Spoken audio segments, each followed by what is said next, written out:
What we'd like to do now is take a look at Anton's backstroke. I'm going to actually start right here on the start. On his backstroke, what I'd like to see is I'd like to see those elbows come up and out. Actually, what they're going to do is they're almost going to point out this way. If that's an elbow right there, okay, you can see that he's got his elbows pointed down in that way. So what we can see is that when it comes time to take a start, you can pull up. And you see right there how your feet slip? I'd like to see you get to pull yourself up to the block a little bit more, get a little bit more power off the block, and then be a little bit more reactive. Once you're under the water, you're pretty solid. It's a better streamline than we've seen in some weeks from you, and I like the use of the dolphin kicks. I'd like to see the head squeezed between the arms a little bit more, and then the other thing is, right here, this is where you want to start your pull. This is where you want to catch and pull that water back. You don't want to wait until you break through the surface of the water right here. See right there? You do it a little bit, but it's a little bit late, and you do it with your left arm. That's fine. Left arm, right arm, either one, whichever works best for you. But I notice lots of body roll here, even a little bit more body roll than we want to. If we look at this body position right here, this is what we'd like to see. Nice and level throughout the water. When he comes to take this stroke right here, the head comes up a little, and as the head comes up, the hips go down a little bit. So I'd like you to keep that head back as best you can. Keep it stable, keep it still. Okay? You're trying to muscle your way through the water, and you haven't quite developed all your muscles yet, so it's not going to work out as well as you want it to. You do a nice job of keeping that kick nice and consistent side to side, so you do incorporate the kick into the body roll. It's not just rolling with your shoulders, not just rolling with your hips. You incorporate everything in. I like how you didn't look up much to get into that wall. You can see a little bit of a bob right there as you approach. But you use the T effectively. A little bit of an arm motion. You can see how they circled around underneath there to get you swung over. If you carry enough speed in that wall, you won't need to use those arms that way. And you see when you come off the wall here, see how your head popped up on the surface of the water? We want to get that head back, get those hips up on top of the water, and come off that wall a little bit more effectively than we are, a little bit longer than we are. Again, a little bit of an overreach, and you're going to see this underneath on the underwater angle quite a bit more.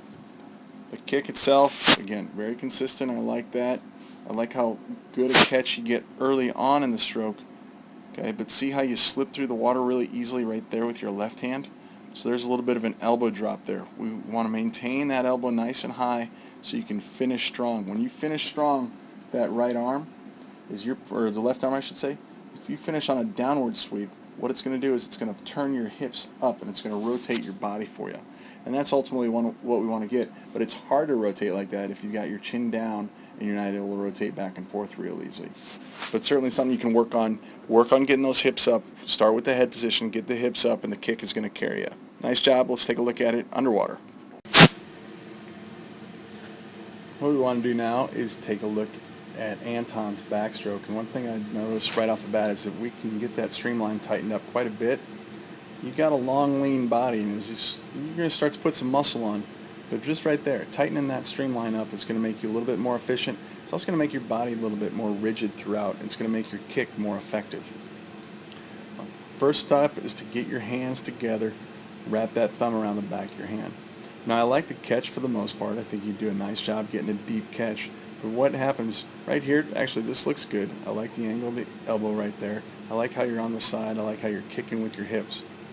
When we move over to this side, it may look a little bit different there. You see right here, there's kind of a dead spot.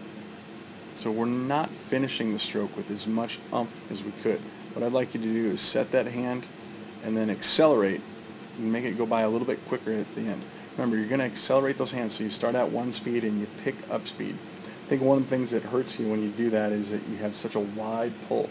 You can bring those hands in a little bit closer to your body, then you're going to be able to get a little bit more acceleration. The trick you need to be careful of is that as you bring those hands in closer to your body, there is a tendency for you to drop your elbow.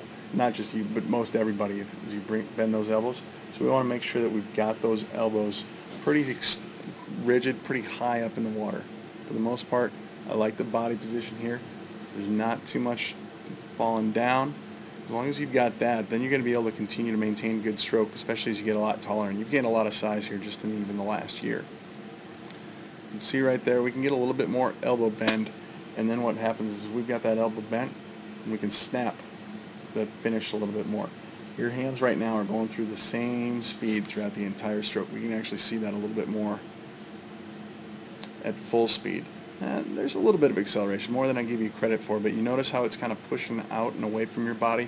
We want to push that water down towards your feet. Okay.